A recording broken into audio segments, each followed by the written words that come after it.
ನಮಸ್ಕಾರ. ನೀವು ಕೇಳ್ತಾ ಇದ್ದೀರಾ ನಿಮ್ಮ ಬೆಳಗಾವಿಯ ಮೊಟ್ಟ ಮೊದಲ ಸಮುದಾಯ ಬಾನುಲಿ ಕೇಂದ್ರ. ಇದು KLE ಧ್ವನಿ 90.4 FM. ನಮ್ಮ ಇಂದಿನ ವಿಶೇಷ ಆರೋಗ್ಯ ದರ್ಶನ ಕಾರ್ಯಕ್ರಮಕ್ಕೆ ಎಂದಿನಂತೆ ಪ್ರೀತಿಯ ಸ್ವಾಗತ ಕೋರ್ತಾ ಇದ್ದೀನಿ. ನಾನು ಅನುಪಮ.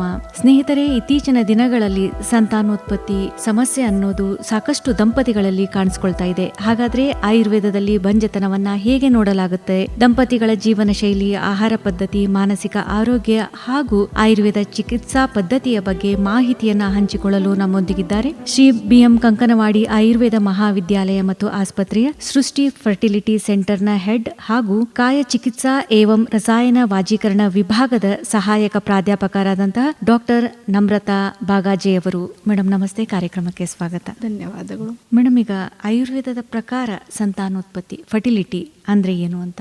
ನಮಗೆ ಗೊತ್ತಿರೋ ಪ್ರಕಾರ ಫರ್ಟಿಲಿಟಿ ಅಂದ್ರೆ ಯಾರಿಗೆ ಹುಡುಗರು ಆಗ್ತಾರಂತೆ ನಮ್ಗೆ ಗೊತ್ತು. ಆದ್ರೆ ಇನ್ಫರ್ಟಿಲಿಟಿ ಅಂದ್ರೆ ಏನು ಅಂದ್ರೆ ನಿಮ್ಗೆ ಗೊತ್ತಾ? ಇಲ್ಲಲ್ವಾ? ಹೇಗಂದ್ರೆ ಮಾಡರ್ನ್ ಪ್ರಕಾರ ಏನಂತಾರೆ, ಯಾವಾಗೂ ದಂಪತಿಗಳು 1 ವರ್ಷದ ಆದ ನಂತರನ ಕೂಡ ಯಾವಾರು ಅವ್ರಿಗೆ ಹುಡುಗರು ಆಗಂಗಿಲ್ಲಲ್ಲ, ಅವರಿಗೆ ಇನ್ಫರ್ಟೈಲ್ ಅಂತ ಅಂತೀವಿ ನಾವು. ಆದ್ರೆ ಆಯುರ್ವೇದ ಏನ್ ಹೇಳ್ತದ, ಪ್ರೆಗ್ನೆನ್ಸಿ ಆಗೋದಷ್ಟೇ ಮುಖ್ಯ ಅಲ್ಲ, ಪ್ರೆಗ್ನೆನ್ಸಿ ಕೂಡ 9 ತಿಂಗಳ ಕೂಸು ಹೆಣ್ಮಕ್ಳಿನ ಹೊಟ್ಟೆಯಲ್ಲಿ ಚೆನ್ನಾಗಿ ಬೆಳವಣಿಗೆ ಆಗಬೇಕು. ಬೆಳವಣಿಗೆ ಆದ ಮೇಲೆ 9 ತಿಂಗಳಾದ್ಮೇಲೆ ಅದಕ್ಕೆ ಹೆಲ್ದಿಯಾಗಿ ಡೆಲಿವರಿ ಆಗಬೇಕು. ಇದನ್ನು ಮೇನ್ ಮೋಟೋ ನಮ್ದು. ಸೊ ಇನ್ಫರ್ಟಿಲಿಟಿ ಅಂದ್ರೆ ಆಯುರ್ವೇದ ಪ್ರಕಾರ ಅಂದ್ರೆ ಏನು, ಯಾವಾಗ ದಂಪತಿಗಳು 1 ವರ್ಷಕ್ಕಿಂತ ಜಾಸ್ತಿಯಾಗಿ ರೆಗ್ಯುಲರ್ ಆಗಿ ಇಂಟರ್ಕೋರ್ಸ್ ಮಾಡಿದ ಮೇಲೆ ವಿದೌಟ್ ಪ್ರೊಟೆಕ್ಷನ್ ಅಂದ್ರೆ ಗಂಡು ಮಕ್ಕಳು ಕಾಂಡಮ್ ಯೂಸ್ ಮಾಡಂಗಿಲ್ಲ, ಹೆಣ್ಣು ಮಕ್ಕಳು ಕಾಪರ್ಟ್ ಯೂಸ್ ಮಾಡಂಗಿಲ್ಲ. ಆ ದಂಪತಿಗಳು ಯಾವಾಗ ರೆಗ್ಯುಲರ್ ಅಂದ್ರೆ ವೀಕ್ಲಿ 2 ರಿಂದ 3 ಸಲ ರೆಗ್ಯುಲರ್ ಕಾಂಟ್ಯಾಕ್ಟ್ ಇಟ್ಕೊಂಡಾದ ಮೇಲೂ ಕೂಡ ಅವಾಗೂ ಅವ್ರಿಗೂ ಹುಡುಗರು ಆಗಂಗಿಲ್ಲ, ಅವ್ರಿಗೂ ನಾವು ಇನ್ಫರ್ಟೈಲ್ ಕಪಲ್ಸ್ ಅಂತ ಅಂತೇವೆ. ಆದ್ರೆ ನಮ್ಮ ಭಾರತೀಯ ಸಂಸ್ಕೃತಿಯಲ್ಲಿ ಹೇಗೆ 1 ವರ್ಷ ತನಕ ನಾವು ಹಿಡ್ಕೊಂಡು ಹೋಗ್ತೇವೆ. ಆದ್ರೆ ಭಾರತೀಯ ಏನಾಗ್ತದೆ, ನಮ್ಮಲ್ಲೇ ಆಗೋವಂಥ ಡಿಫ್ರೆಂಟ್ ಫೆಸ್ಟಿವಲ್ಸ್ ಇರ್ತಾವೆ. ಆ ಫೆಸ್ಟಿವಲ್ಸ್ ಇಂದ ಏನಾಗ್ತದ, ನಾವು ಹೆಣ್ಮಕ್ಳಿಗೆ 1 ತಿಂಗಳ 2 ತಿಂಗಳ ಅಲ್ಲೇ ಇಲ್ಲೇ ಕಳಿಸ್ತೇವೆ, ಹೆಣ್ಮಕ್ಳಿಗೆ ತವ್ರ ಮನೆಗೆ ಕಳಿಸಿರ್ತೇವೆ. ಅದರಿಂದ ಏನಾಗ್ತದ, ನಾವು 1 ವರ್ಷ ಅಂತ ಹಿಡಿಬಾರ್ದು. ನಮ್ಮ ಭಾರತೀಯ ದಂಪತಿಗಳಲ್ಲಿ 2 ವರ್ಷ ಆದ ಮೇಲೆ ಅವ್ರ ಹುಡುಗರು ಏನಾದ್ರೂ ಆಗಂಗಿಲ್ಲ ಅಂದ್ರೆ ಅವರು ಡಾಕ್ಟರ್ ಹತ್ರ ಹೋಗ್ಬೇಕು. ಸೊ ಅವಾಗ ಅವ್ರಿಗೂ ನಾವು ಇನ್ಫರ್ಟೈಲ್ ಅಂತ ಅಂತೇವೆ. ಮೇಡಮ್, ಈಗ ಸಾಮಾನ್ಯವಾಗಿ ಏನಂದ್ರೆ ಕೆಲವರು ಬಂಜತನ ಅಂದ ತಕ್ಷಣ ಅದನ್ನ ಮಹಿಳೆಯರ ಸಮಸ್ಯೆ ಅನ್ಕೊಳ್ತಾರೆ. ಅಲ್ಲ, ಆದ್ರೆ ವಾಸ್ತವದಲ್ಲಿ ಗಂಡು ಹೆಣ್ಣು ಇಬ್ರು ಸಮಾನರು ಅಂತ ಇರ್ಬೇಕಾದ್ರೆ ಆಯುರ್ವೇದದ ಪ್ರಕಾರ ಈಗ ಸಂತಾನೋತ್ಪತ್ತಿಗೆ ಇಬ್ರಲ್ಲೂ ಯಾವ ರೀತಿಯ ಸಾಮರ್ಥ್ಯದ ಅಂಶಗಳನ್ನ ತಾವು ನೋಡ್ತೀರಾ ಅಂತ? ಸಂಸ್ಕೃತಿಯಲ್ಲಿ ನಾವು ಯಾವ ತರ ನೋಡ್ತೇವೆ, ಹೆಣ್ಮಕ್ಕಳೇನೆ ಕಾರಣ ಅಂತ ತಿಳ್ಕೊತೇವೆ. ಹುಡುಗರಾಗಂಗಿಲ್ಲ 2 ವರ್ಷ ಆದ್ರೂ ನಾವೇನಂತೇವಿ, ಆಕೆಯಲ್ಲಿ ಏನೋ ತೊಂದರೆ ಅದೇ ಆಕೆಗ ತೋರಿಸ್ತಾ ಇರ್ತೇವೆ ನಾವು. ಆದ್ರೆ ಹಾಗಲ್ಲ. ಯಾವಾಗ ಈಗಿನ ದಿವಸಗಳಲ್ಲಿ ಇವಿಂದ ಜಗತ್ತಿನಲ್ಲಿ ನೋಡಿದ್ರೆ ಹೆಣ್ಮಕ್ಕಳು ಗಂಡು ಮಕ್ಕಳು ಇಬ್ಬರಲ್ಲೇ ದೋಷ 40% ಹೆಣ್ಮಕ್ಳಿಗೆ ದೋಷ ಇದ್ರೆ 40% ಗಂಡು ಮಕ್ಕಳಲ್ಲೂ ಇರ್ತದೆ. ಅದ್ರಲ್ಲಿ ಓದಿದ್ದು 20% ಇಬ್ಬರಲ್ಲೂ ದೋಷ ಕಾಣ್ ಬರ್ತದೆ. ಇನ್ನೊಂದು 10% ಈ ತರ ಇರ್ತಾರಲ್ಲ, ಯಾವ್ದು ದೋಷ ಕಾಣ್ ಬರಂಗಿಲ್ಲ. ಸೊ ಇಬ್ರು ಅದರಲ್ಲೇ ಒಂದು ಕಾರಣೀಭೂತ ಆಗುತ್ತಾರೆ. ಸೊ ಹೆಣ್ಮಕ್ಕಳಲ್ಲೇ ನೋಡಿದ್ರೆ ಇಂಪಾರ್ಟೆಂಟ್ ಅಲ್ಲಿ ಈಗಿನ ಪ್ರಕಾರ ನೋಡಿದ್ರೆ ಅವರು ಜೀವನ ಶೈಲಿಯಿಂದ ಏನಾಗ್ತದೆ, ಲೇಟ್ ಮ್ಯಾರೇಜಸ್ ಫಸ್ಟ್ ಎಲ್ಲ ಇಂಪಾರ್ಟೆಂಟ್ ರೀಸನ್ ಅಂದ್ರೆ ಲೇಟ್ ಮ್ಯಾರೇಜಸ್ ಆಗಿ ಆದ್ಮೇಲೆ ಇನ್ನೂ ಪ್ಲಾನ್ ಮಾಡ್ತಾರೆ. ಯಾವಾಗ ಹುಡುಗರು ಮಾಡಬೇಕಾದ್ರು ಟೈಮಿಂಗ್ ಇರಂಗಿಲ್ಲ ಅವ್ರದ್ದು. ಸೊ 1-2 ವರ್ಷ 3 ವರ್ಷ ಹೋಗ್ಬಿಡ್ತಾರೆ. ಸೊ ಇವ್ರು 30 ಮದುವೆ ಮಾಡ್ಕೊಂಡು 35 ನಾವು ಕೂಸ್ ಮಾಡ್ಕೋಬೇಕಂತ ಪ್ಲಾನ್ ಮಾಡ್ತಾರೆ. ಸೊ ಆ ಟೈಮಲ್ಲಿ ಅವರು ವಯಸ್ಸು ಆಗು ಹೋಗುತ್ತದೆ. ಸೊ ಆ ವಯಸ್ಸು ಆಗ್ತಾ ಇದ್ರೆ ಅವ್ರ ಕ್ವಾಲಿಟಿ ಆಫ್ ಎಗ್ಸ್ ಆಗ್ಲಿ, ಅವ್ರ ಹೆಲ್ತ್ ಆಗ್ಲಿ ಎಲ್ಲ ಡಿಟೋರೇಟ್ ಆಗ್ತಾ ಹೋಗ್ತಾ ಇರ್ತದೆ. ಸೊ ಅದರಲ್ಲಿ ಇದರ ಜೊತೆಯಲ್ಲಿ ಏನಾಗ್ತದೆ, ಅವರಲ್ಲಿ ಏನೋ ಇರ್ಬೋದು, ಅದ್ರ ಒಬೆಸಿಟಿ ಇರ್ಬೋದು, ಅಂದ್ರೆ ಬೊಜ್ಜು ಇರ್ಬೋದು, ಇಲ್ಲಾದ್ರೆ ಥೈರಾಯ್ಡ್ ಪ್ರಾಬ್ಲಮ್ಸ್ ಇರ್ಬೋದು, ಇಲ್ಲಾದ್ರೆ ಪ್ರತಿ ತಿಂಗಳ ಮಾಸಿಕ ಬರ್ತಾ ಇರಂಗಿಲ್ಲ, ಇರ್ರೆಗ್ಯುಲರ್ ಮೆನ್ಸಸ್ ಅಂತೇವಿ, ಇಲ್ಲ PCD ಅಂತ ದೊಡ್ಡ ಇವಾಗ ಒಂದು ಹೆಣ್ಮಕ್ಕಳೇ ಒಂದು ಸ್ಟೇಟಸ್ ಇದ್ದಾಗ ಐ ಆಮ್ ಹ್ಯಾವಿಂಗ್ PCD ಅಂತ. ಸೊ ಆ ತರ ಅಂತ ಇರ್ತದ. ಇಲ್ಲಾದ್ರೆ ಇನ್ನೊಂದು ಕಾರಣಗಳೆಲ್ಲ ಏನಿರ್ತದೆ, ಗರ್ಭಾಶಯಲ್ಲಿ ಯಾವ್ದಾದ್ರೆ ಗಂಟೆ ಇರ್ತದೆ. ಇಲ್ಲಾದ್ರೆ ಅವ್ರು ಇನ್ನೊಂದು ಬಹಳ ಇಂಪಾರ್ಟೆಂಟ್ ಅಂದ್ರೆ ಏನಂದ್ರೆ ಹೆಣ್ಮಕ್ಕಳು ತನ್ನ ಲೈಂಗಿಕ ಸಮಸ್ಯೆಗಳನ್ನು ಹೇಳಿಕೊಡಂಗಿಲ್ಲ. ಸೊ ಅದನ್ನು ಒಂದು ದೊಡ್ಡ ಪ್ರಾಬ್ಲಮ್ ಇರ್ತದೆ. ಅಂದ್ರೆ ಏನಿರ್ತದೆ ಅಂದ್ರೆ ಇದ್ರಲ್ಲಿ ಹೆಣ್ಣು ಮಕ್ಕಳಲ್ಲೇ ಇಚ್ಛಾಶಕ್ತಿ ಇರಂಗಿಲ್ಲ, ಹೆಣ್ಣು ಮಕ್ಕಳಲ್ಲೇ ಕಾಂಟ್ಯಾಕ್ಟ್ ಇಡ್ಬೇಕಾದ್ರೆ ನೋವು ಸಮಸ್ಯೆ ಇರ್ತದ, ಆ ತರ ಇರ್ತದೆ. ಅದನ್ನು ನಾವು ನೋಡ್ಬೇಕಾಗ್ತದೆ. ಅದೇ ರೀತಿ ಗಂಡು ಮಕ್ಕಳಲ್ಲಿ ಹೇಗಿರ್ತದರೆ ಲೈಂಗಿಕ ಸಮಸ್ಯೆ. ಫಸ್ಟ್ ಲೈಂಗಿಕ ಸಮಸ್ಯೆ ಅಂದ್ರೆ ಅವ್ರಿಗೆ ಸಂಭೋಗ ಮಾಡಲ್ಲೇ ಇಚ್ಛಾ ಇರಂಗಿಲ್ಲ, ಅದೇ ಸಂಭೋಗ ಮಾಡಬೇಕಾದ್ರೆ ಅವರು ಲೈಂಗಿಕ ಶಕ್ತಿ ಇರಂಗಿಲ್ಲ, ಅದೊಂದಿರ್ತದೆ. ಇಲ್ಲ ಲೈಂಗಿಕ ಶಕ್ತಿಯಲ್ಲಿ ಇನ್ನೊಂದೇನಂದ್ರೆ ಅವ್ರು ಯಾವಾಗನು ಸಂಭೋಗ ಆಗಬೇಕಾದ್ರೆ 1 ನಿಮಿಷಕ್ಕಿಂತ ಮೊದಲು ಅವ್ರದ್ದು ಇಚ್ಛೆ ಶಕ್ತಿ ಎಂದು ಕಮ್ಮಿ ಆಗಿ ಹೋಗ್ತದೆ, ವೀರ್ಯನು ಜಲ್ದಿ ಹೊರಗಡೆ ಬಂದ್ಬಿಡ್ತದೆ ಅದೊಂದು. ಸೊ ಇದ್ರ ಜೊತೆಯಲ್ಲಿ ಅವರಲ್ಲಿ ಸೆಮನ್ ಅಂತ ಇರ್ತದೆ, ಶುಕ್ರ ಅಂತ ಅಂತೀವಿ, ಶುಕ್ರದ್ದು ಕೌಂಟ್ ಇರ್ತದ. ಅದು ನಾರ್ಮಲ್ ಆಗಿ 15 ಮಿಲಿಯನ್ಸ್ ಮೇಲೆ ಇರಬೇಕು. ಯಾವಾಗ 15 ಮಿಲಿಯನ್ಸ್ಗಿಂತ ಕಮ್ಮಿ ಇರ್ತದಲ್ಲ, ಅವಾಗ ಆ ಗಂಡು ಮಕ್ಕಳಲ್ಲಿ ಹುಡುಗರಾಗೋದು ಚಾನ್ಸು ಭಾಳ ಕಮ್ಮಿ. ನಮ್ಗೆ ಒಂದೇ ಶುಕ್ರಾಣು ಬೇಕು, ಅದರಲ್ಲೇ ಏನು ಅದ್ರ 15 ಮಿಲಿಯನ್ಗಿಂತ ಕಮ್ಮಿ ಇದ್ರೆ ಅದು ನಮಗೆ ಒಂದು ಕಾರಣ ಆಗ್ತದ. ಅದ್ರಲ್ಲಿ ಜೊತೆಯಲ್ಲಿ ಇವಾಗಿನ ಆಗೋ ಅಂತದ್ದು ಅವ್ರ ಹ್ಯಾಬಿಟ್ಸ್ ಲೈಕ್ ಸ್ಮೋಕಿಂಗ್ ಇರ್ಬೋದು, ಆಮೇಲೆ ಆಲ್ಕೋಹಾಲ್ ಇರ್ಬೋದು, ತುಂಬಾ ನಾನ್ ವೆಜ್ ಇರ್ಬೇಕು, ತುಂಬಾ ಸ್ಪೈಸಿ ಫುಡ್ ತಿಂತಿರ್ಬೇಕು, ಕಂಟಿನ್ಯೂಸ್ ಆಗಿ ಫೋನ್ ಯೂಸ್ ಮಾಡ್ತಿರ್ಬೋದು, ಕಂಟಿನ್ಯೂ ಆಗಿ ಸ್ಟ್ರೆಸ್ ಮಾಡ್ಕೊಂತಿರ್ಬೋದು, ಬಹಳಷ್ಟು ಅಂಬಿಷಿಯಸ್ ಆಗಿ ರಾತ್ರಿ ಜಾಗರಣೆ ಮಾಡ್ಕೋಬಹುದು, ಎಕ್ಸಸೈಸ್ ಮಾಡಂಗಿಲ್ಲ, ಆಮೇಲೆ ಡೆಸ್ಕ್ಟಾಪ್ ಜಾಬ್ ಅಂತ ಅಂತೇವಿ, ಕಂಟಿನ್ಯೂಸ್ ಲ್ಯಾಪ್ಟಾಪ್ ಮುಂದಿರೋದು, ಇಲ್ಲ ಫ್ಯಾಕ್ಟ್ರಿಗಳಲ್ಲೇ ವರ್ಕ್ ಮಾಡ್ಬೋದಾಗ್ಬೋದು, ಪೇಂಟ್ ಅಲ್ಲಿ, ಕೆಮಿಕಲ್ ಫ್ಯಾಕ್ಟ್ರಿಯಲ್ಲಿ, ಗೋಲ್ಡ್ ಮೈನ್ಸ್ ಅಲ್ಲಿ, ಇಂಡಸ್ಟ್ರೀಸ್ ಅಲ್ಲಿ, ಎಲ್ಲಿ ಯಾವುದಕ್ಕೆ ರಾಸಾಯನಿಕ ಕಾಂಟ್ಯಾಕ್ಟ್ ಅಲ್ಲಿ ಬರ್ತಾರಲ್ಲ, ಕೆಮಿಕಲ್ ಕಾಂಟ್ಯಾಕ್ಟ್ ಅಲ್ಲಿ, ಆ ತರ ಏನು ಕಾರಣಗಳು ಇರ್ತಾವಲ್ಲ, ಅದರಿಂದ ಏನಾಗ್ತದೆ ಅವ್ರ ವೀರ್ಯಾಣುಗಳು ಕಮ್ಮಿ ಆಗ್ತಾವ. ಸೊ ಇನ್ನೊಂದು ಕಾರಣ ಇರ್ಬೇಕಾದ್ರು ಅವ್ರ ಫ್ಯಾಮಿಲಿಯಲ್ಲಿ ಹಿಸ್ಟ್ರಿ, ಅಂದ್ರೆ ಅವ್ರ ಮನೆಯಲ್ಲೇನೆ ಇದು ಹಿಸ್ಟ್ರಿ ಇರ್ಬೋದು. ಸೊ ಈ ತರ ಏನಾದ್ರೂ ರೀಸನ್ಸ್ ಇರ್ಬೋದು ಅಂದ್ರೆ ಅದರಲ್ಲಿ ನಾವೇನೋ ಗಂಡು ಮಕ್ಕಳು ಕಾರಣೀಭೂತ ಆಗ್ಬಿಡ್ತಾರೆ. ಸೊ ಅವರಲ್ಲಿಯೂ ಯಾವಾಗ ನಾವು ಥೈರಾಯ್ಡ್ ಅಂತ ಇದ್ರು ಅದನ್ನು ಮರೆಯಬಾರದು ಅವ್ರ ಬಗ್ಗೆ. ಆಮೇಲೆ ಬೊಜ್ಜು ಇರ್ಬೋದು ಅವ್ರಿಗೆ, ಈ ತರ ಏನಿದ್ರು ಅದನ್ನು ಆ ಸಮಸ್ಯೆನೂ ನಾವು ಕೇಳ್ಕೋಬೇಕು. ಮೇಡಮ್, ಇವಾಗ ತಾವು ಈ ಒಂದು ಸಂತಾನೋತ್ಪತ್ತಿ ಸಮಸ್ಯೆಗೆ, ಬಂಜೆತನಕ್ಕೆ ಕಾರಣ ಅಂತ ಜೀವನ ಶೈಲಿಯೂ ಕೂಡ ಕಾರಣ ಆಗುತ್ತೆ ಅಂತ ಹೇಳಿದ್ವಿ. ಯಾವ ರೀತಿ ಕಾರಣ ಆಗ್ತಾ ಹೋಗುತ್ತೆ ಮೇಡಮ್, ವಿವರವಾಗಿ ಹೇಳೋದಾದ್ರೆ?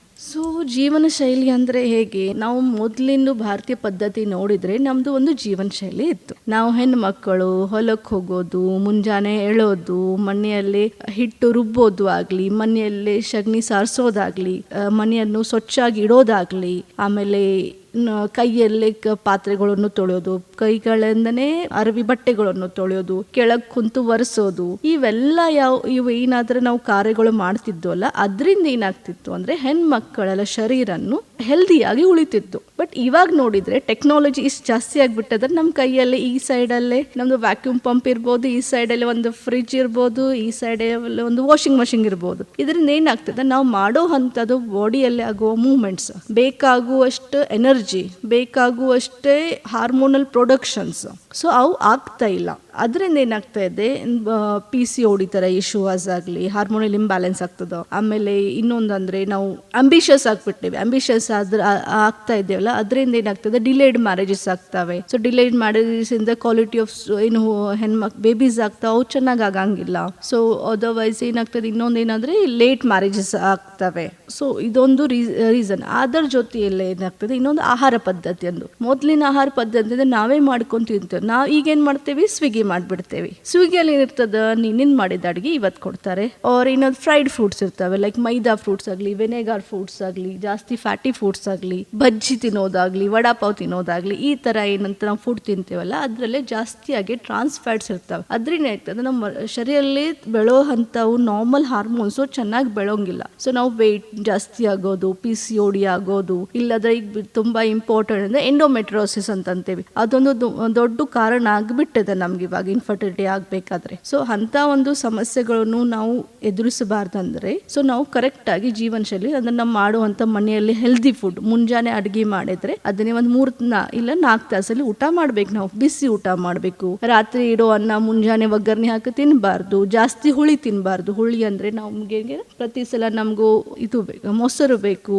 ಆಮೇಲೆ ಉಪ್ಪಿನಕಾಯಿ ಬೇಕು, ಜಾಸ್ತಿ ಉಪ್ಪು ಹಾಕಂತೂ ಮೇಲಿನ ತಿನ್ಬೇಕಾಗ್ತದ, ಸಾಸ್ ಹಚ್ಕೋತೇವಿ, ಆಮೇಲೆ ಹಸಿ ಖಾರ ಜಾಸ್ತಿ ತಿಂತೇವಿ. ಇದರಿಂದ ಏನಾಗ್ತದಲ್ಲೇ ಹೆಣ್ಣು ಮಕ್ಕಳಲ್ಲಿ ಪಿತ್ತ ಅಂತೂ ರಕ್ತ ಅಂತ ನಾವು ಅಂತೀವಲ್ಲ, ಅದು ದುಷ್ಟಿ ಆಗ್ಬಿಡ್ತದೆ. ಆ ದುಷ್ಟಿ ಆದಾಗ ಗರ್ಭಾಶಯನ್ನು ಅದನ್ನು ಎಫೆಕ್ಟ್ ಮಾಡ್ತದೆ. ಸೊ ಗರ್ಭಾಶಯಲ್ಲಿ ಆ ಶಕ್ತಿ ಉಳಿಯಂಗಿಲ್ಲ.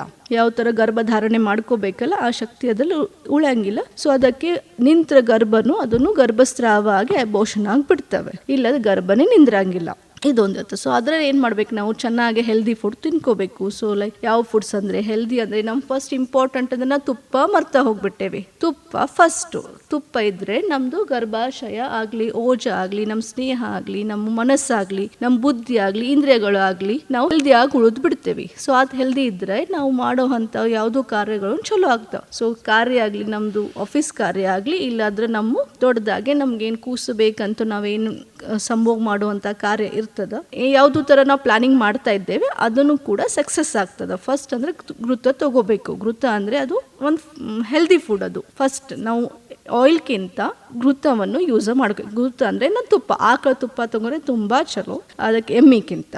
ಆದರೆ ನೀವು ಏನಂತ ಹೆಣ್ಮಕ್ಳು ಏನಂತ ತೆಳ್ಳಗಿದ್ರಿ, ವೆಯ್ಟ್ ಲಾಸ್ ಜಾಸ್ತಿ ಆಗ್ತದೆ, ಭಾಳ ನಿಂತಕ್ಕೆ ಮಾಡುವಂಥ ಕೆಲಸ. ಸೊ ಅದರಲ್ಲಿ ನೀವೇನು ಮಾಡ್ಕೋಬೇಕು, ನೀವು ಎಮ್ಮೆ ತುಪ್ಪವನ್ನು ಬೆಳೆಸ್ಕೋಬೇಕು.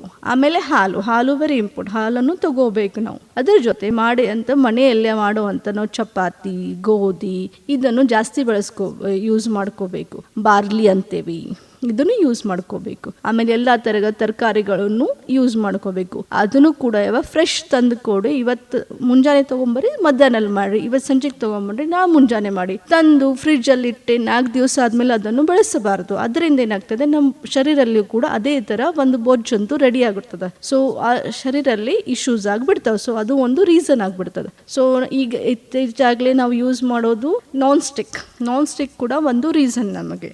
ಸೊ ಸಾಲ್ಟಿ ಫುಡ್ಸ್, ಸಾಲ್ಟನ್ನು ಸ್ವಲ್ಪ ಕಮ್ಮಿ ಆಗಿ ಬೆಳೆಸಬೇಕು. ಫ್ರೂಟ್ಸ್ ತಗೋಬೇಕು, ಫ್ರೂಟ್ಸು ಮರೆತು ಹೋಗ್ಯವು ನಾವು. ಇನ್ನೊಂದೇನು, ಎಕ್ಸೆಸಿವ್ ಡೈಟ್ ಅಂತೂ ಕೂಡ ಮಾಡಬಾರ್ದು. ಸೊ ನಮ್ಗೆ ಯಾವಾಗ ಹಸು ಆಗ್ತದಲ್ಲ ಅವಾಗನೂ ಊಟ ಮಾಡಬೇಕು. ಹಸು ಆಗಂಗಿಲ್ಲ ಅಂದ್ರೆ ಊಟ ಮಾಡಬಾರ್ದು ಯಾವಾಗೂ. ಅದನ್ನೇನಾಗ್ತದೆ, ಅಜೀರ್ಣ ಕಾರಣ ಆಗಿ ಮುಂದೆ ಬರುವಂಥ ನಮ್ಮ ಹೊಟ್ಟೆಯ ಇಶ್ಯೂಗಳು ಸ್ಟಾರ್ಟ್ ಆಗಿ ಮುಂದೆ ಹೋಗಿ ರಕ್ತದ ಪ್ರಮಾಣ ಕಮ್ಮಿ ಮಾಡಿ, ಇಲ್ಲದ ಬೊಜ್ಜು ಮಾಡಿ, ಯಾವ್ದಾರ ಒಂಥರ ಫ್ಯಾಟ್ಸ್ ಜಾಸ್ತಿ ಮಾಡಿ ಶರೀರಲ್ಲೇ ಅದು ಕೂಡ ಮುಂದೆ BP ಶುಗರ್ ಥರ ಮಾಡ್ಕೊಂಡು ನಮ್ಮ PCOD ಇದ್ದವ ಯಾವುದೋ ಥರ ಒಂದು ಇನ್ಫರ್ಟಿಲಿಟಿ ಒಂದು ನಮ್ಗೆ ಸಫರ್ ಆಗ್ತೇವೆ ಹೆಣ್ಮಕ್ಕಳು. ಸೊ ಇದೊಂದು. ಅದರಲ್ಲಿ ಗಂಡು ಮಕ್ಕಳು ಅಂತಂದರೆ ಹೆಲ್ದಿಯಾಗಿ ರೆಗ್ಯುಲರ್ ಆಗಿ ಹಾಲುವನ್ನು ಕುಡಿಬೇಕು, ಫುಡ್ಸ್ ಚೆನ್ನಾಗಿ ಊಟ ಮಾಡಬೇಕು. ಅವ್ರಿಗೂ ಕೂಡ ಇದೇ ಸಲಹೆ. ಅದಾಗ ಹೊರಗಡೆ ನಾವೇನಾದ ಬಜ್ಜಿ ಇವೆಲ್ಲ ಕರ್ದಿದ್ದು ಸ್ಪೈಸಿ ಫುಡ್ಸ್ ಹೊರಗಡೆ ಎವ್ರಿ ಸ್ಯಾಟರ್ಡೆ ಪಾರ್ಟಿ ಮಾಡ್ತೇವೆ, ಸಂಡೇ ಪಾರ್ಟಿ ಮಾಡ್ತೇವೆ, ಇದೆಲ್ಲ ಮಾಡಬಾರ್ದು. ಅವರು ಮನೆಯಲ್ಲೇ ಮಾಡುವಂಥ ಬಿಸಿ ಊಟನೂ ಸಾತ್ವಿಕ ಊಟ ಅಂತ ಏನಿರ್ತದಲ್ಲ ಅದು. ಯಾಕಂದ್ರೆ ಅರಿವಿದೆಲ್ಲ ಏನು ಹೇಳ್ತಾರೆ ಅಂದರೆ ಸೌಮನಸ್ಸಂ ಗರ್ಭಜನನಂ. ಸೌಮನಸ್ಸು ಅಂದರೆ ನಾವು ಮಾಡುವಂಥ ಊಟನೂ ಸಾತ್ವಿಕ ಆಗಿದ್ರೆ ನಮ್ಮ ಮನಸ್ಸನ್ನು ಸಾತ್ವಿಕ ಆಗಿರ್ತದೆ. ಶರೀರ ಆಮೇಲೆ ಮನಸ್ಸು ಯಾವಾಗ ಸಾತ್ವಿಕ ಆಗಿರ್ತದೆ, ಅದೇ ದೇಹದಲ್ಲಿ ಒಂದು ಆತ್ಮವನ್ನು ಬರ್ತದೆ. ಆತ್ಮ ಪ್ರವೇಶ ಮಾಡಿದಾಗ ನಾವು ಗರ್ಭವನ್ನು ಧರಿಸೋದಕ್ಕೆ ಒಂದು ಕಾರಣ ಆಗುತ್ತೆ. ಮೇಡಮ್, ಈಗ ಮಹಿಳೆಯರು ಸಂತಾನೋತ್ಪತ್ತಿ ಸಮಸ್ಯೆಯಿಂದ ಅಂದ್ರೆ ಬಂಜೆತನದಿಂದ ಬಳಲ್ತಾ ಇದ್ದಾರೆ ಅನ್ನೋದು ಹೀಗೆ ಗೊತ್ತಾಗುತ್ತೆ? ಯಾವ ಲಕ್ಷಣಗಳು ಕಾಣಿಸ್ಕೊಳ್ಳುತ್ತೆ ಅಂತ? ನಾ ಹೇಳಿದ ಪ್ರಕಾರ ನಮ್ಮ ಭಾರತೀಯ ಸಂಸ್ಕೃತಿಯಲ್ಲೇ 1 ವರ್ಷ ಆದ ಕೂಡಲೇ ನಾವು ಡಾಕ್ಟರ್ ಹತ್ರ ಹೋಗ್ಬಾರ್ದು. ರೆಗ್ಯುಲರ್ ಆಗಿ ಕಾಂಟ್ಯಾಕ್ಟ್ ಇಟ್ಕೋಬೇಕು. ಕಾಂಟ್ಯಾಕ್ಟ್ ಇಟ್ಕೊಂಡು ಆದ್ಮೇಲೂ ಇನ್ನು 2 ವರ್ಷ ಆದಮೇಲೆ ನಮ್ಗೆ ಯಾವಾಗ ಹುಡುಗರಾಗಂಗಿಲ್ಲಲ್ಲ ಆವಾಗ ನೀವು ಬೇಕಾದರೆ ನೀವು ನಿಮ್ಮ ಡಾಕ್ಟರ್ ಹತ್ರ ಹೋಗಿ ಸಲಹೆಯನ್ನು ತಗೋಬೇಕು. ಅದು ಕೂಡ ಅದರ ಜೊತೆ ನಿಮ್ಗೆ ಅನ್ನಿಸ್ತಾ ಇದೆ ನನಗೆ ಏನಾದ ವೇಟ್ ಜಾಸ್ತಿ ಆಗ್ತಾ ಇದೆ, ಹೇರ್ ಲಾಸ್ ಆಗ್ತಾ ಇದೆ, ನನ್ನ ಸ್ಕಿನ್ ಡ್ರೈ ಆಗ್ತಾ ಇದೆ, ಆಮೇಲೆ ನನ್ನ ಲೋ ಬ್ಯಾಕ್ ಪೇನ್ ಆಗತ್ತದೆ, ಅವ್ರ ನನ್ನ ವೈಟ್ ಡಿಸ್ಚಾರ್ಜ್ ಜಾಸ್ತಿ ಆಗತ್ತದೆ, ರಿಪೀಟೆಡ್ ಯೂರಿನ್ ಇನ್ಫೆಕ್ಷನ್ ಆಗ್ತಾ ಇದೆ, ಈ ಥರ ಏನಾದರೂ ಅನ್ನಿಸ್ತಾ ಇದೆ ಅಂದರೆ ಅವರು ಡಾಕ್ಟರ್ ಹತ್ರ ಹೋಗಬೇಕು. ಮೇಡಮ್, ಈಗ ಆಯುರ್ವೇದದಲ್ಲಿ ಈ ಒಂದು ಸಂತಾನೋತ್ಪತ್ತಿ ಸಮಸ್ಯೆಯನ್ನ ಹೇಗೆ ಅರ್ಥೈಸಲಾಗುತ್ತೆ ಅಂತ? ನಮ್ಮ ವೇದಾಸ್ಗಳು ಅದಕ್ಕೆ ವಂದ್ಯತ್ವ ಅಂತ ಅಂತಾರೆ. ವಂದ್ಯತ್ವ ಅಂದರೆ ಯಾವಾಗೂ ದಾಂಪತ್ಯಗಳನ್ನು ಅವರಿಗೆ ಕೂಸುವನ್ನು ಆಗೋದಲ್ಲ, ಅದಕ್ಕೆ ವಂದ್ಯತ್ವ ಅಂತ ಹೇಳ್ತಾರೆ ಅವರು. ಮೇಡಮ್, ಈಗ ಆಯುರ್ವೇದದಲ್ಲಿ ಈ ಒಂದು ಗರ್ಭಧಾರಣೆಗೆ ದೇಹವನ್ನು ಸಿದ್ಧಗೊಳಿಸುವಂತಹ ವಿಧಾನಗಳು ಯಾವ್ಯಾವಿವೆ ಅಂತ? ಆಯುರ್ವೇದದಲ್ಲಿ ಬಂಜೆತನವನ್ನು ನಿವಾರಣೆ ಮಾಡುವುದಕ್ಕೆ ಬೇರೆ ಬೇರೆ ಥರ ಚಿಕಿತ್ಸೆಗಳನ್ನು ಹೇಳಿದ್ದಾರೆ. ಅದರಲ್ಲಿ ಇಂಪಾರ್ಟೆಂಟ್ ಅಂದರೆ ಫಸ್ಟ್ ಅಂದರೆ ಪ್ರಜಾಸ್ಥಾಪನ ಚಿಕಿತ್ಸೆ. ಪ್ರಜಾಸ್ಥಾಪನ ಅಂದರೆ ನಾವು ಅಂದರೆ ಒಂದು ಕೂಸವನ್ನು ಸ್ಥಾಪನೆ ಮಾಡಬೇಕಾದ್ರೆ ಗರ್ಭಾಶಯಲ್ಲಿ ಅದಕ್ಕೆ ಬೇಕಾಗುವಂಥ ಎಲ್ಲ ಕ್ರಿಯೆಗಳು. ಸೊ ಅದರಲ್ಲಿ ಮೊದಲು ಬರುತ್ತದೆ ಪ್ರೀ ಕನ್ಸೆಪ್ಷನಲ್ ಕೇರ್.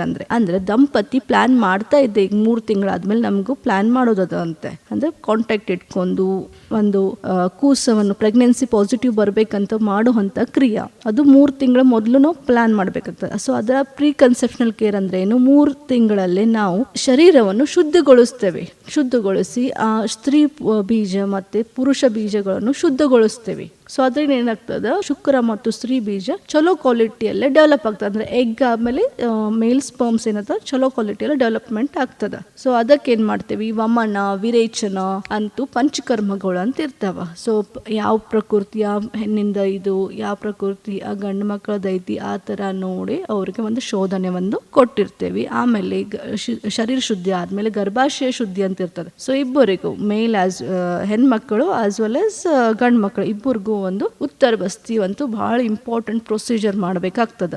ಅಂದ್ರೆ ಗರ್ಭಾಶಯವನ್ನು ರೆಡಿ ಮಾಡ್ಕೋತೇವೆ ನಾವು. ಹೆಂಗ ಮಳೆಗಾಲ ಬರಬೇಕಾದ್ರಕ್ಕಿಂತ ಮುಂಚೆ ನೆಲವನ್ನು ಯಾವ ತರ ನೆಲವನ್ನು ರೆಡಿ ಮಾಡುತ್ತೇವಲ್ಲ ಬಿತ್ತಬೇಕಾದ್ರೆ, ಅದೇ ತರ ಒಂದು ಗರ್ಭಾಶಯ ಕೂಸನ್ನು ನಾವು ಕರಿಸಬೇಕಾದ್ರೆ ಆಹ್ವಾನ ಮಾಡಿಸ್ಕಿಂತ ಮುಂಚೆ ನಾವು ಗರ್ಭಾಶಯವನ್ನು ತಯಾರು ಮಾಡಿಸುವಂತದ್ದು ಒಂದು ಪ್ರೊಸೀಜರ್ ಉತ್ತರ ಬಸ್ತಿ. ಮೇಡಮ್, ಈಗ ಇಲ್ಲಿ ಪಂಚಕರ್ಮ ಚಿಕಿತ್ಸೆ ಅನ್ನೋದು ಯಾವ ರೀತಿ ಸಹಾಯ ಆಗುತ್ತೆ ಅಂತ? ಪಂಚಕರ್ಮ ಅಂದ್ರೆ ಏನಿಲ್ಲ, ಪಂಚಕರ್ಮ ಅಂದ್ರೆ ಇದು ಮಸಾಜ್ ಅಂತಲ್ಲ. ಪಂಚಕರ್ಮ ಅಂದ್ರೆ ಯಾವಾಗ ನಾವು ದೇಹವನ್ನು ಶುದ್ಧ ಮಾಡುತ್ತೇವೆ. ಅದಕ್ಕಿಂತ ಮೊದಲೇ ನಮ್ಗೆ ಗೊತ್ತಿರಬೇಕು ನಮ್ಮ ಶರೀರಲ್ಲೇ ಎಷ್ಟು ದುಷ್ಟಿ ಅಂದ್ರೆ ಯಾವ ತರ ಅದು ನಮ್ಮ ಶರೀರಲ್ಲೇ ಹೊಲಸು ತುಂಬ ಬಿಟ್ಟಿದೆ. ನಾ ಮಾಡುವಂತ ಊಟ ಆಗ್ಲಿ, ನಾ ಮಾಡುವಂತ ಚಿಂತೆ ಆಗ್ಲಿ, ಅವ್ಯಾಯಾಮ ಇದ್ರೇನ್ ಏನಾಗ್ತದೆ, ನಮ್ಮ ಶರೀರದಲ್ಲಿ ದೋಷಗಳು ತುಂಬ ಬಿಡ್ತವೆ. ನಾವ್ ಯಾವ ತರ ದಿನ ಮನಿ ಸ್ವಚ್ಛ ಮಾಡ್ತೇವೆ, ಆದ್ರೂ ದೀಪಾವಳಿ ದಸರಾ ಬಂದಾಗ ಪೂರ್ತಿ ಮನಿ ಸ್ವಚ್ಛ ಮಾಡ್ತೇವೆ.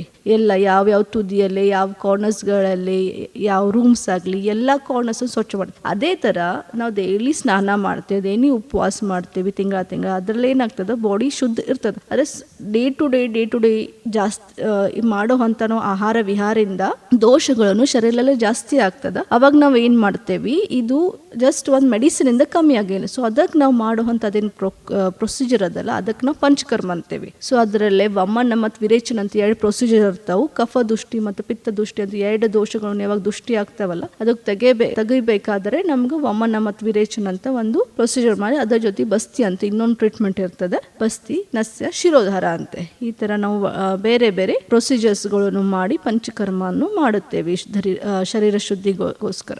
ಸ್ನೇಹಿತರೆ, ನಮ್ಮ ಇಂದಿನ ವಿಶೇಷ ಆರೋಗ್ಯ ದರ್ಶನ ಕಾರ್ಯಕ್ರಮದಲ್ಲಿ ಈಗ ಚಿಕ್ಕದೊಂದು ವಿರಾಮ.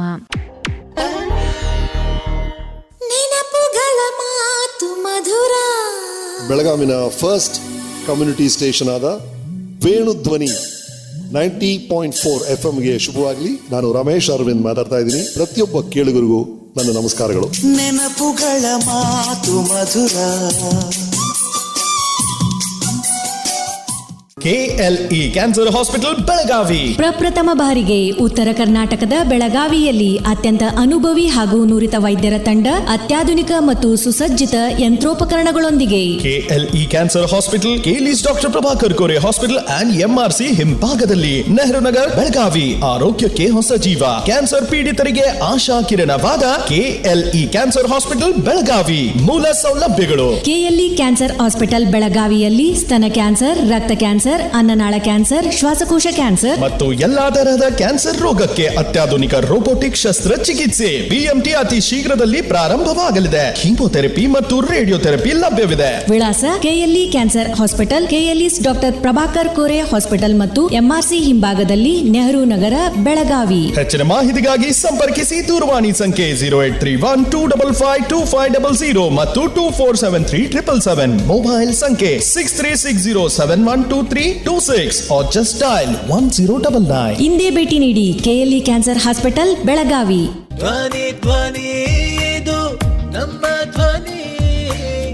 KLE ಕನಸು ನನಸದ ವೇಣು ಧ್ವನಿ, ವೇಣು ಧ್ವನಿ. ವಿರಾಮದ ನಂತರ ಮತ್ತೆ ಪ್ರೀತಿಯ ಸ್ವಾಗತ. ನಮ್ಮ ಇಂದಿನ ವಿಶೇಷ ಆರೋಗ್ಯ ದರ್ಶನ ಕಾರ್ಯಕ್ರಮದಲ್ಲಿ ಸಂತಾನೋತ್ಪತ್ತಿ ಸಮಸ್ಯೆ, ಬಂಜತನ ಹಾಗೂ ಅದಕ್ಕಿರುವ ಆಯುರ್ವೇದ ಚಿಕಿತ್ಸೆಯ ಬಗ್ಗೆ ಮಾಹಿತಿಯನ್ನ ಹಂಚಿಕೊಳ್ತಾ ಇದ್ದಾರೆ ಶ್ರೀ BM ಕಂಕನವಾಡಿ ಆಯುರ್ವೇದ ಮಹಾವಿದ್ಯಾಲಯ ಮತ್ತು ಆಸ್ಪತ್ರೆಯ ಸೃಷ್ಟಿ ಫರ್ಟಿಲಿಟಿ ಯೂನಿಟ್ನ ಹೆಡ್, ಜೊತೆಗೆ ಕಾಯ ಚಿಕಿತ್ಸಾ ಏವಂ ರಸಾಯನ ವಾಜೀಕರಣ ವಿಭಾಗದ ಸಹಾಯಕ ಪ್ರಾಧ್ಯಾಪಕರಾದಂತಹ ಡಾಕ್ಟರ್ ನಮ್ರತಾ ಬಾಗಾಜೆಯವರು. ಮೇಡಮ್, ಇವಾಗ ತಾವು ಆಯುರ್ವೇದದಲ್ಲಿ ಇರುವಂತಹ ಈ ಒಂದು ಸಂತಾನೋತ್ಪತ್ತಿ ಸಮಸ್ಯೆಗೆ ಸಂಬಂಧಿಸಿದಂತೆ ಯಾವೆಲ್ಲ ಔಷಧಿಗಳು ಇದೆ, ಹಾಗೇನೆ ಚಿಕಿತ್ಸೆಗಳು ಯಾವ ರೀತಿ ಲಭ್ಯ ಇದೆ, ಹಾಗೇನೆ ಪಂಚಕರ್ಮ ಚಿಕಿತ್ಸೆಯಿಂದ ಯಾವ ರೀತಿ ಒಂದು ಸಂತಾನೋತ್ಪತ್ತಿಯ ಆರೋಗ್ಯಕರವಾದಂತಹ ಸಂತಾನವನ್ನ ಪಡೆಯಬಹುದು ಅನ್ನೋದ್ರ ಬಗ್ಗೆ ತಿಳಿಸ್ಕೊಟ್ರಿ. ಇನ್ನು ಈ ಒಂದು ಸಂತಾನೋತ್ಪತ್ತಿಯ ಸಾಮರ್ಥ್ಯವನ್ನ ಹೆಚ್ಚು ಮಾಡೋದಕ್ಕೆ ಯೋಗ, ಧ್ಯಾನ ಹಾಗೇನೆ ವ್ಯಾಯಾಮದ ಪಾತ್ರ ಏನು ಅಂತ?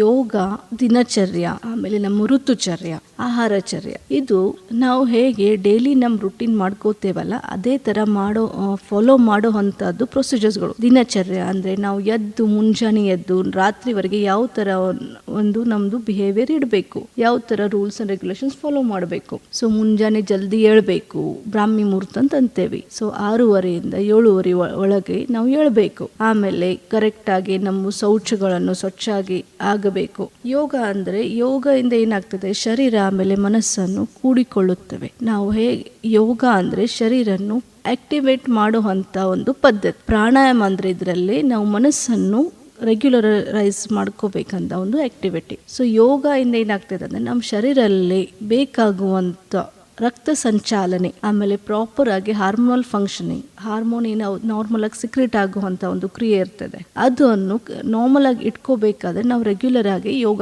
ಮಾಡಬೇಕು. ಸೊ ಯೋಗ ಇಂದ ಏನಾಗ್ತದೆ, ನಮ್ಮ ಶರೀರದಲ್ಲಿ ಇರುವಂತ ಷಟ್ ಚಕ್ರಗಳನ್ನು ಆಕ್ಟಿವೇಟ್ ಮಾಡ್ತದ, ನಾರ್ಮಲ್ ಆಗಿ ಇಟ್ಕೋತದ. ನಮ್ಮ ಶರೀರದಲ್ಲಿ ಇರುವಂತ ವಾತ ಪಿತ್ತ ಕಫ ದೋಷಗಳನ್ನು ಸಮಾನವಾಗಿ ಇಳಿಸ್ತದೆ ಅದು. ಸೊ ಅದರಲ್ಲಿ ಯಾವ ತರ ಇದು ಯೋಗಾಸನಗಳು ಮಾಡಬೇಕಂದ್ರೆ ಪಶ್ಚಿಮೋತ್ತಾಸನ ಅಂತ ಇರ್ತದೆ, ಬದ್ಧಕೋನಾಸನ ಅಂತಿರ್ತದೆ, ಯಾವ ಸೂರ್ಯ ನಮಸ್ಕಾರಗಳನ್ನು, ಈ ತರ ಇವು 3 ಯೋಗಗಳನ್ನು ಕಂಪಲ್ಸರಿ ನೀವು ಹೆಣ್ಮಕ್ಳು ಕಂಪಲ್ಸರಿ ಮಾಡಬೇಕು.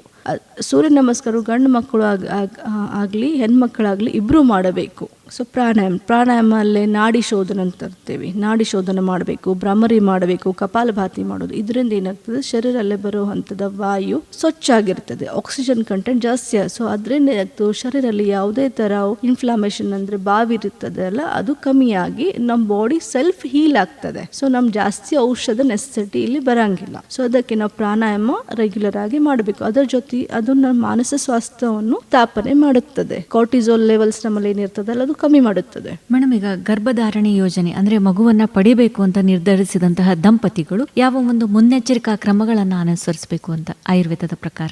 ಹೇಗೆ 3 ತಿಂಗಳ ಮೊದಲು ನೀವು ನಿಮ್ದು ಜರ್ನಿಯನ್ನು ರೆಡಿ ಮಾಡಬೇಕು. ಯಾವ ತರ ನಾಳೆ ಪಿಕ್ನಿಕ್ ಹೋಗ್ಬಾರ್ದು, ನಾವು 1 ತಿಂಗಳ ಮೊದಲನೇ ಎಲ್ಲ ರೆಡಿ ಮಾಡ್ತೇವೆ. ಶಾಪಿಂಗ್ ಹೋಗ್ತೇವೆ, ಬ್ಯಾಗ್ ಪ್ಯಾಕ್ ಮಾಡ್ತೇವೆ, ಯಾವ ತರ ಡ್ರೆಸ್ ತಗೋಬೇಕು, ಎಲ್ಲಿ ಯಾವ ಫೋಟೋ ತಕ್ಕೋಬೇಕು, ಎಲ್ಲಿ ಏನೇನು ಸಿಗ್ತದೆ, ಇದೆಲ್ಲ ಯಾವ ತರ ಪ್ಲಾನ್ ಮಾಡ್ತೇವಲ್ಲ, ಅದೇ ರೀತಿ ಇಬ್ರು ಪುರುಷ ಮತ್ತು ಸ್ತ್ರೀ ಇಬ್ರು ಇದರ ಬಗ್ಗೆ ಮೊದಲು ರೆಡಿ ಆಗಬೇಕು. ನಾವು ಗರ್ಭಧಾರಣೆ ಮಾಡಬೇಕಂತೂ ಅವರು ಮೊದಲು ರೆಡಿ ಆಗಬೇಕು. ಆಮೇಲೆ ಇವೆಲ್ಲ ವಿಚಾರ ಮಾಡಬೇಕು. ಅವರು ಆಹಾರ ಪದ್ಧತಿ 3 ತಿಂಗಳು ಅವ್ರು ಪ್ರಾಪರ್ ಆಗಿ ಫುಡ್ ಡೈಟ್ ಅಂತ ಫಾಲೋ ಮಾಡಬೇಕು. ಆಮೇಲೆ ಯೋಗ, ಧ್ಯಾನ, ಪ್ರಾಣಾಯಾಮ ಇವೆಲ್ಲ ಮಾಡಬೇಕು. ಇಂಪಾರ್ಟೆಂಟ್ ಅಂದ್ರೆ ಇಬ್ರು ಗಂಡ ಹೆಂಡತಿ ಹ್ಯಾಪಿಯಾಗಿರಬೇಕು, ಸಂತೋಷವಾಗಿರಬೇಕು. ಅವ್ರ ಜೊತೆಯಲ್ಲಿ ಮನೆಯಲ್ಲಿ ಇರುವಂತ ಏನು ವಾತಾವರಣ ಅದನ್ನು ಹೆಲ್ದಿ ಆಗಿರಬೇಕು. ಅದರಿಂದ ಏನಾಗ್ತದೆ, ಆಗುವಂತ ಶರೀರದಲ್ಲಿ ಒಂದು ಸ್ಟ್ರೆಸ್ ಇರ್ತದೆ, ಆ ಸ್ಟ್ರೆಸ್ ಕಮ್ಮಿ ಮಾಡ್ಕೋಬೇಕಾದ್ರೆ 3 ತಿಂಗಳು ಬೇಕಾಗುತ್ತದೆ. ಆಮೇಲೆ ಶರೀರದಲ್ಲಿ ಯಾವುದೇ ತರ ಹಾರ್ಮೋನಲ್ ಇಶ್ಯೂಸ್ ಇದ್ರೂ ಅದಕ್ಕೂ ಕಮ್ಮಿ ಮಾಡಬೇಕಾದ್ರೆ 3 ತಿಂಗಳು ಬೇಕಾಗ್ತದೆ. ಸೊ ಆ 3 ತಿಂಗಳ ರುಟೀನ್ ಅಂತ ಏನಿರ್ತದಲ್ಲ ಅದು ಮಾಡ್ಕೋಬೇಕಾದ್ರೆ ನಾವು 3 ತಿಂಗಳ ಇವು ಆಹಾರ ವಿಹಾರಗಳನ್ನು ಪಾಲನೆ ಮಾಡಬೇಕಾಗ್ತವೆ. ಪಾಲನೆ ಅಂದ್ರೆ ಬ್ರಹ್ಮಚರ್ಯ ಪಾಲನೆ ಮಾಡಬೇಕು. ಆಮೇಲೆ ಹೆಣ್ಮಕ್ಕಳಾಗ್ಲಿ ಕರೆಕ್ಟ್ ಆಗಿ ಆಹಾರ ಪದ್ಧತಿಗಳನ್ನು ಫಾಲೋ ಮಾಡಬೇಕಾಗು. ಹೊರಗಿಂದು ಮೈದಾ ಆಗ್ಲಿ, ಆಮೇಲೆ ಚೀಸು, ಪನೀರು ಅಂತ ಏನಂತೇವೆ, ಬಜ್ಜಿ ಅಂತ ಕರ್ದಿದ್ದು ಇವೆಲ್ಲ ಫುಡ್ಸ್ ಇರ್ತಾವಲ್ಲ, ಆಮೇಲೆ ಮುಂಜಾನೆ ಮಾಡಿದ್ದು ಸಂಜಿಕೆ ಈ ತರ ಆಹಾರಗಳನ್ನು ತೆಗೆದುಕೊಳ್ಳಬಾರದು, ಇದನ್ನು ವರ್ಜಿಸಬೇಕು. ಸೊ ಹೆಲ್ದಿ ಫುಡ್ ಫಾಲೋ ಮಾಡಬೇಕು. ಹೆಲ್ದಿ ಫುಡ್ಸ್ ಅಂದ್ರೆ ಅದರಲ್ಲಿ ತುಪ್ಪ ಇರಬೇಕು, ಮನೆಯಲ್ಲೇ ಎಲ್ಲಾ ತರ ತರಕಾರಿ ಇರಬೇಕು, ಎಲ್ಲಾ ರಸಗಳನ್ನು ಷಡ್ರಸಾತ್ಮಕ ಆಹಾರ ಅಂತ ಏನಾದ್ರೆ ಆ ತರ ಫುಡ್ ತಗೋಬೇಕು. ಅವರು ದಿನ ಯೋಗ ಮಾಡಬೇಕು, ಧ್ಯಾನ ಮಾಡಬೇಕು, 10 ಒಳಗೆ ಮಕ್ಕಳಬೇಕು ಅವರು. ಸೊ ಈ ತರ ಅಂತೂ ಒಂದು ಲೈಫ್ ಸ್ಟೈಲ್ ಅನ್ನು ಫಾಲೋ ಮಾಡಬೇಕು ಇಬ್ರು ಗಂಡು ಮಕ್ಕಳಲ್ಲಿ. ಸೊ ಅದೇ ರೀತಿ ನಮ್ಮ ಫುಡ್ಸ್ ಅಂತ ಹೇಳಿರ್ತಾರೆ, ಹೆಣ್ಮಕ್ಕಳು ಒಂದು ಕರಿ ಎಳ್ಳು ಮತ್ತು ಬೆಲ್ಲ ಅಂತ ಇರ್ತದೆ, ಅದು ರೆಗ್ಯುಲರ್ ಆಗಿ 3 ತಿಂಗಳ ತಗೋಬೇಕು. ಶತಾವರಿ ಅಂತೂ ಒಂದು ಸಪ್ಲಿಮೆಂಟ್ ಇರ್ತದೆ, ಶತಾವರಿ ದಿನ 5 ಗ್ರಾಮ್ ಹಾಲು ಜೊತೆ ದಿನ ತಗೊಂಡ್ರೆ ಅದನ್ನು ಹೆಲ್ದಿ ಆಗುತ್ತೆ. ಗಂಡು ಮಕ್ಕಳಲ್ಲಿ ಅಶ್ವಗಂಧ ಅಂತ ಇರ್ತದೆ, ಕಪ್ಪಿ ಕಚ್ಚು ಅಂತ ಇರ್ತದೆ, ಮಕರ ಧ್ವಜ ಅಂತ ಇರ್ತದೆ. ಈ ತರ ಏನು ಔಷಧಿಗಳಿಂದ ಒಂದು ವೈದ್ಯನ ಸಲಹೆಯಿಂದ ಅವರು ತಗೋಬೇಕು. ಸೊ ಅದಕ್ಕೆ ಏನ್ ಮಾಡ್ತೇವೆ, ಆಯುರ್ವೇದಲ್ಲೇ 3 ತಿಂಗಳ ಮೊದಲನೇ ಪ್ರೀ ಕನ್ಸೆಪ್ಷನಲ್ ಕೇರ್ ಅಂತ ಮಾಡ್ತೇವೆ, ಶರೀರ ಶುದ್ಧಿ ಅಂತ ಮಾಡ್ತೀವಿ. ಅದನ್ನು ಕಪಲ್ಸ್ ತೆಗೆದುಕೊಳ್ಳಬಹುದು.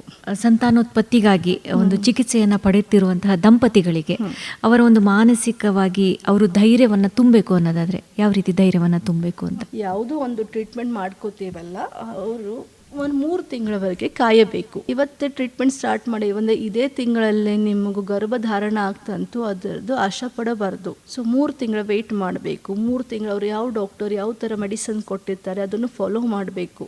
ಮತ್ತೆ ಅದರಲ್ಲಿ ಏನಿರ್ತದೆ ಅಂದ್ರೆ ಇಂಪಾರ್ಟೆಂಟ್ ಆಗಿ ಸ್ಟ್ರೆಸ್ ತಗೋಬಾರ್ದು. ನಂಗೆ ಆಗ್ತಾ ಇಲ್ಲ, ಕೂಸ ಆಗ್ತಾ ಇಲ್ಲ ಅಂತ ಆ ಸ್ಟ್ರೆಸ್ ಅಲ್ಲಿ ಯಾವಾಗೂ ಅವರು ಕಾಂಟ್ಯಾಕ್ಟ್ ಅನ್ನು ಇಡಬಾರ್ದು. ಯಾವಾಗೂ ಕಾಂಟ್ಯಾಕ್ಟ್ ಇಟ್ಕೋತಾರಲ್ಲ ಅವಾಗೂ ಸ್ಟ್ರೆಸ್ ಫ್ರೀ ಕಾಂಟ್ಯಾಕ್ಟ್ ಇಟ್ಕೋಬೇಕು. ಯಾವ ತರ ಹೊಸ ದಂಪತಿ ದಂಪತಿಗಳನ್ನು ಕಾಂಟ್ಯಾಕ್ಟ್ ಇಟ್ಕೋತಾರಲ್ಲ, ಅದೇ ಥರ ಯಾವಾಗೂ ಅವ್ರು ಕಾಂಟ್ಯಾಕ್ಟ್ ಇಟ್ಕೋತಾರಲ್ಲ ಕೂಸು ಮಾಡ್ಕೋಬೇಕಂತಂದ್ರೆ ಆ ಥರ ಅವರಲ್ಲಿ ಎನ್ವೈರ್ಮೆಂಟ್ ಇಡಬೇಕು. ಇಲ್ಲಪ್ಪ ಇವತ್ತು ನಾನು ಓವ್ಯುಲೇಷನ್ ಡೇ ಅದು ಇವತ್ತು ನಾವು ಕಾಂಟ್ಯಾಕ್ಟ್ ಇಟ್ಕೊಳಕಬೇಕು, ಈ ಥರ ಅನ್ನೋ ಅವ್ರದ್ದು ಮನಸ್ಥಿತಿ ಇಡಬಾರ್ದು. ಸೊ ರೆಗ್ಯುಲರ್ ಆಗಿ ಅವ್ರೇನು ಡಾಕ್ಟರ್ಸ್ ಹೇಳ್ತಾರೆ ಅದೇ ಥರ ಮಾಡ್ಕೋತ ಹೋಗ್ಬೇಕು ಅವರು. ಮೇಡಮ್, ಇನ್ನು ಈ ಒಂದು ಸಂತಾನೋತ್ಪತ್ತಿ ಕುರಿತು, ಈ ಒಂದು ಬಂಜತನದ ಕುರಿತು ಸಮಾಜದಲ್ಲಿರುವಂತಹ ತಪ್ಪು ಕಲ್ಪನೆಗಳು ಯಾವ್ಯಾವು ಅಂತ? ಹೆಣ್ಣು ಮಕ್ಕಳನ್ನ ಕಾರಣ ಇದು ಒಂದು ದೊಡ್ಡ ಸಮಸ್ಯೆ ಆಗಿಬಿಟ್ಟಿದೆ. ಅದ ಬರೋವಂಥ ದಿವಸಗಳು ಬರೋವಂಥ ವರ್ಷಗಳು ಅದಾವು. ಅವ್ರ ಹಿಂದಿನ ಲಾಸ್ಟ್ 20-30 ವರ್ಷ ನಾವು ನೋಡೇವಿ. ಯಾವಾಗೂ ಹೆಣ್ಣು ಮಕ್ಕಳಿಗೆ ಒಂದು ಕಾರಣ ಮೂಲಭೂತ ಅಂತ ಸಮಾಜ ಹೇಳಿಕೊಡ್ತದೆ. ಅದು ಆ ಥರ ಅಲ್ಲ. ಹೆಣ್ಣು ಮಕ್ಕಳು ಆಸ್ ವೆಲ್ ಆಸ್ ಗಂಡು ಮಕ್ಕಳು ಇಬ್ಬರು 40% ಕಾರಣೀಭೂತ ಆಗುತ್ತಾರೆ. ಒಂದೊಂದ್ಸಲ ಯಾವ ಥರ ಆಗ್ತದೆ ಅಂದರೆ ಹೆಣ್ಣು ಮಕ್ಕಳು ಪೂರ್ತಿ ನಾರ್ಮಲ್ ಇರ್ತಾರೆ, ಆದರೆ ಗಂಡು ಮಕ್ಕಳಲ್ಲೇ ಪ್ರಾಬ್ಲಮ್ ಇರ್ತದೆ. ಯಾವ ಥರ ಅಂದರೆ ಶುಕ್ರಾಣು ಅವ್ರದ್ದು ಪೂರ್ತಿಯಾಗಿ ಕಮ್ಮಿ ಇರ್ತಾವೆ. ಒಂದೊಂದ್ಸಲ ಏನಾಗ್ತೈತೆ ಅಂದರೆ ಅವರೆಲ್ಲ ಶುಕ್ರಾಣೂ ಇರಂಗಿಲ್ಲ. 5 ವರ್ಷ ಆಗಲಿ 6 ವರ್ಷ ಆಗಲಿ ಅವ್ರ ಹೆಣ್ಮಕ್ಳನ್ನ ಟ್ರೀಟ್ಮೆಂಟ್ ಮಾಡ್ಕೊತ ಹೋಗ್ತಾ ಇದ್ದಾರೆ. ಆದರೆ ಗಂಡು ಮಕ್ಕಳು ಯಾವಾಗೂ ತೋರಿಸ್ಕೊಳಕ್ ಹೋಗಂಗಿಲ್ಲ. ಇದು ಒಂದು ಪ್ರಾಬ್ಲಮ್ ಇರ್ತದೆ. ಗಂಡು ಮಕ್ಕಳು ತಾನು ಪ್ರಾಬ್ಲಮ್ ಅದ ಅಂತ ಎಕ್ಸೆಪ್ಟ್ ಮಾಡ್ಕೊಳಂಗಿಲ್ಲ. ಅದು ಒಂದು ದೊಡ್ಡ ಇಶ್ಯೂ. ಅದರಲ್ಲಿ ಯಾವ ಥರ ಅವ್ರ family support very important. Family family ಸೊಶಿ ಅಂತ ಅಷ್ಟೇ ನೋಡಬಾರ್ದು, ತನ್ನ ಮಗನಲ್ಲಿ ಕೂಡ ಯಾವ ಥರ ಪ್ರಾಬ್ಲಮ್ ಅದಲ್ಲ ಅದನ್ನು ಕೂಡ ಅವರು ನೋಡ್ಕೋಬೇಕು. ಸೊ ಯಾವಾಗ ಟ್ರೀಟ್ಮೆಂಟ್ ಮಾಡ್ಕೋಬೇಕು. ಗಂಡು ಮಕ್ಕಳ ಆಸ್ ವೆಲ್ ಆಸ್ ಹೆಣ್ಮಕ್ಳು ಇಬ್ಬರಿಗೂ ಟ್ರೀಟ್ಮೆಂಟ್ ಮಾಡಬೇಕು. ಮೇಡಮ್, ಇನ್ನು ಕೊನೆಯದಾಗಿ ನಮ್ಮ ಕೇಳಿವೇಣು ಧ್ವನಿಯ ಮೂಲಕ ಕೇಳುಗರಿಗೆ ಸಂದೇಶ ಅನ್ನೋದಾದ್ರೆ ಯಾವ ಒಂದು ಸಂದೇಶವನ್ನ ಹೇಳಲಿಕ್ಕೆ ಇಷ್ಟಪಡ್ತೀರಾ? ಈಗಿನ ದಂಪತಿಗಳಿಗೆ, ಈಗಿನ ಹೆಣ್ಣು ಮಕ್ಕಳಿಗೆ, ಈಗಿನ ಗಂಡು ಮಕ್ಕಳಿಗೆ ತುಂಬ ಇಂಪಾರ್ಟೆಂಟ್ ವಿಷಯ ಅಂದರೆ ಕರೆಕ್ಟ್ ಏಜಲ್ಲಿ ಮದುವೆ ಮಾಡ್ಕೋಬೇಕು. ಕರೆಕ್ಟ್ ಏಜ್ ಅಂದರೆ ಏನು? 18ರಿಂದ 20-25 ವರ್ಷಲ್ಲೇ ಅವರು ಮದುವೆಯನ್ನು ಮಾಡಿಕೊಳ್ಳಬೇಕು. ಅದಾದ್ಮೇಲೆ 1-1.5 ವರ್ಷಲ್ಲೇ ಅಂದರೆ ಅಟ್ ದ ಮೋಸ್ಟ್ 22-25 ವರ್ಷ ಒಳಗಡೆ ಅವರು ಒಂದು ಗರ್ಭಧಾರಣೆ ಆಗಬೇಕಂತ ಪ್ರಯತ್ನನೂ ಮಾಡಬೇಕು. ಅದರ ಜೊತೆಯಲ್ಲಿ ಯಾವ ಥರ ನಮ್ಮ ಪ್ರಾಬ್ಲಮ್ಸ್ ಅದಾವು ಅದು ಫಸ್ಟ್ ತಿಳ್ಕೋಬೇಕು. ಆ ಪ್ರಾಬ್ಲಮ್ಸ್ ತಿಳ್ಕೊಂಡ್ಕೊಂಡು ಫಸ್ಟ್ ತಮ್ಮ ಜೀವನ ಶೈಲಿಯನ್ನು ಚೇಂಜ್ ಮಾಡಿಕೊಳ್ಳಬೇಕು. ಜೀವನ ಶೈಲಿಯನ್ನು ಚೇಂಜ್ ಮಾಡ್ಕೊಂಡ ಮೇಲೆ ಅದಾದ್ಮೇಲೂ ಅವ್ರಿಗೆ ಗರ್ಭಧಾರಣ ಆಗಂಗಿಲ್ಲ ಅಂದರೆ ಅವರು ಡಾಕ್ಟರ್ ಕಡೆ ವೈದ್ಯ ಹತ್ರ ಹೋಗಬೇಕು. ವೈದ್ಯರ ಹತ್ರ ಹೋಗಿ ಏನದ ಇಶ್ಯೂಸ್ ಅದರಲ್ಲೇ ಈ ಥರ Ayurveda as well as modern 2 ಥೆರಪಿಯನ್ನು ಇಂಪಾರ್ಟೆಂಟ್ ಅದಾವ. ಅದರ ಬಗ್ಗೆ ವಿಷಯಗಳನ್ನು ಆಯುರ್ವೇದದಲ್ಲಿ ಯಾವ ಥರ ಚಿಕಿತ್ಸೆಗಳು ಅದನ್ನು ತಿಳ್ಕೋಬೇಕು. ಮಾಡರ್ನ್ ಅಲ್ಲಿ ಯಾವ ಥರ ಚಿಕಿತ್ಸೆಗಳನ್ನು ತಿಳ್ಕೋಬೇಕು. ಅವರು ಫೈನಾನ್ಷಿಯಲ್ ಆಗಿ ಯಾವುದು ಟ್ರೀಟ್ಮೆಂಟ್ ಮಾಡ್ಕೊಂಡ್ರೆ ಯಾವುದು ಅವ್ರಿಗೆ ಒಳ್ಳೇದಾಗ್ತದೆ ಅಂತ ತಿಳ್ಕೊಂಡು ಅವರು ಒಂದು ಟ್ರೀಟ್ಮೆಂಟ್ ಮಾಡ್ಕೊಳ್ಳೋಕೆ ಸಜ್ಜರಾಗಬೇಕು. ಮೇಡಮ್, ಇಂದಿನ ಕಾರ್ಯಕ್ರಮದಲ್ಲಿ ಈ ಒಂದು ಸಂತಾನೋತ್ಪತ್ತಿಯ ಸಮಸ್ಯೆಗೆ ಅಂದ್ರೆ ಬಂಜತನದ ಬಗ್ಗೆ ಇರುವಂತಹ ತಪ್ಪು ಕಲ್ಪನೆಗಳನ್ನ ದೂರ ಮಾಡುತ್ತಾ ಅದರ ಜೊತೆಗೆ ದಂಪತಿಗಳ ಜೀವನ ಶೈಲಿ, ಅವರ ಆಹಾರ ಪದ್ಧತಿ, ಅವರ ಒಂದು ಮಾನಸಿಕ ಆರೋಗ್ಯ ಜೊತೆಗೆ ಆಯುರ್ವೇದ ಚಿಕಿತ್ಸಾ ಪದ್ಧತಿಯ ಬಗ್ಗೆ ಸಾಕಷ್ಟು ಮಾಹಿತಿಯನ್ನು ಹಂಚಿಕೊಂಡ್ರಿ. ಧನ್ಯವಾದಗಳು.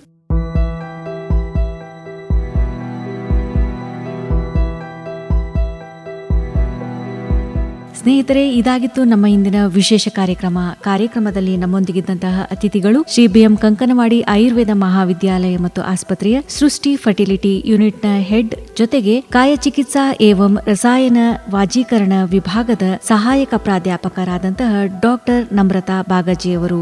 ಕಾರ್ಯಕ್ರಮದ ಕುರಿತು ನಿಮ್ಮ ಅನಿಸಿಕೆ ಅಭಿಪ್ರಾಯ ಏನೇ ಇದ್ದರೂ ನಮಗೆ ತಿಳಿಸಬಹುದು. ನಮ್ಮ ದೂರವಾಣಿ ಸಂಖ್ಯೆ 9019904904. ಮತ್ತೊಂದು ಆರೋಗ್ಯ ದರ್ಶನ ಕಾರ್ಯಕ್ರಮದೊಂದಿಗೆ ಮತ್ತೆ ಭೇಟಿ. ಹೀಗೆ ಕೇಳ್ತಾ ಇರಿ. ಇದು KLE ಧ್ವನಿ 90.4 FM. ನಮಸ್ಕಾರ. समझे आपकी हर हेल्थ प्रॉब्लम्स की बात, वर्ल्ड क्लास ट्रीटमेंट हर दिन और रात. KLE का हाथ आपके साथ. KLE Society's Dr. Prabhakar Kore Super Speciality Hospital. Cure for all health related problems. Experienced doctors and ultra modern facilities के साथ. KLE Society's Dr. Prabhakar Kore Super Speciality Hospital and Medical Research Center, Nehru Nagar, Belagavi. Call 08312473777. KLE ಕನಸು ನನಸದ ವೇಣು